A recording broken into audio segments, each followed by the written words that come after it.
Hello, everyone. Back again with an update of my law school journey, which is the law school journey of a full time working mother, married, so on and so forth. If you saw my earlier videos, you'll understand my situation. But this video is to give you an update on my prep.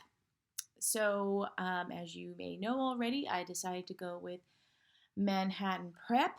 Um, the live option, the one that costs like about $1,400, and you do it online, in a live online class. So, first off, given that I have two young children, a husband, and a full time job, the studying it's hard to get it in. And I knew that going in. They recommend that you put in at least 10 to 15 hours per week of study in between class sessions, which I have a class session usually every Sunday. Um, that's really difficult.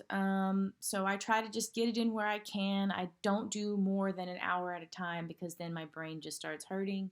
So I try to put anywhere from 50 minutes to maybe an hour and 15 minutes at a time in those chunks. So you can see how frequently I put in the study time. And one thing that I noticed is that I cannot study when I'm very, very tired. That to me is just a waste of time. I found myself getting extremely frustrated and tired and upset. I wasn't grasping the concepts. And so I was just angry and felt defeated.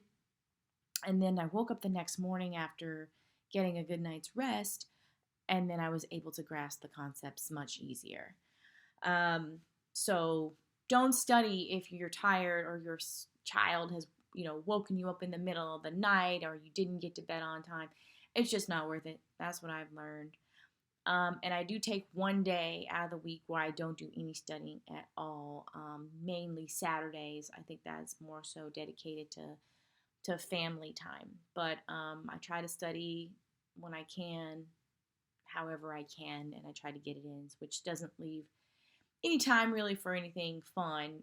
Like my gym workouts have gone to the wayside or minimized, I would say. And that's another thing. Working out is very important. Eating healthy is very important. Also, doing some sort of mindful activity like meditation or yoga.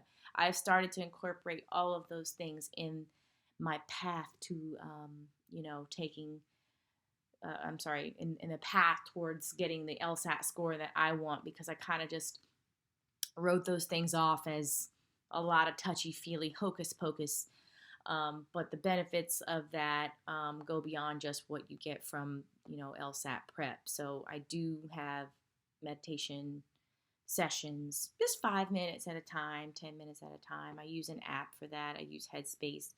And then I still try to at least go running 2-3 times a week just to keep the physical exercise up. So now to the prep part. I've only done 2 sessions so far, and I've got 8 more to go. But my first impressions after this is that the instructors are very good. They're very knowledgeable, great. My instructor, which I may or may not reveal his name. I don't know. We'll see how it goes. But he's pretty good. One thing that I did notice is that they do like to tout the fact that they cater towards high scorers, or high scorers usually take their prep because it goes beyond the basics, and I kind of agree with that because they lack in the basics area. So their mantra is learn the basics on your own, and we'll teach you the hard stuff in person. So you go to their one of their books, their review strategy guides to get the basics. But I find myself still going back to my power score basics from 2015 because I feel like power score does a better job of explaining basic concepts, but the strategy portion is better with Manhattan Prep. So there's even their strategy for studying. So they don't just focus on one thing at a time. Throughout the day, you may cross over into logic games, logic reasoning.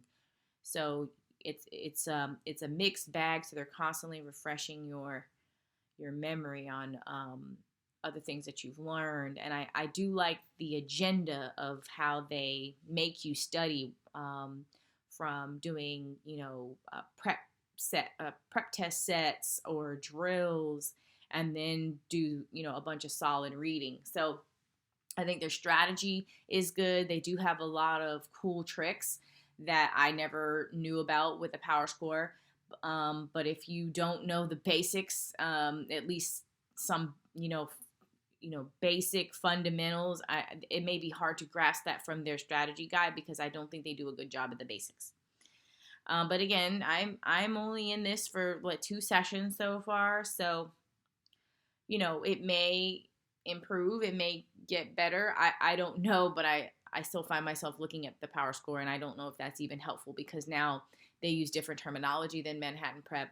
Their diagramming is slightly different, like when you strike things out as opposed to just putting a negative sign next to it. So I may even be hurting myself. I don't know, but if I'm not grasping the basics from your manual, then I need to find another way. I spent a lot of money on this course, so I'm going to do everything that I can to make sure that I get the most out of the course. But until next time, I guess, I'll probably try to do another update after I get a few more sessions under my belt, and I shall let you know. All right.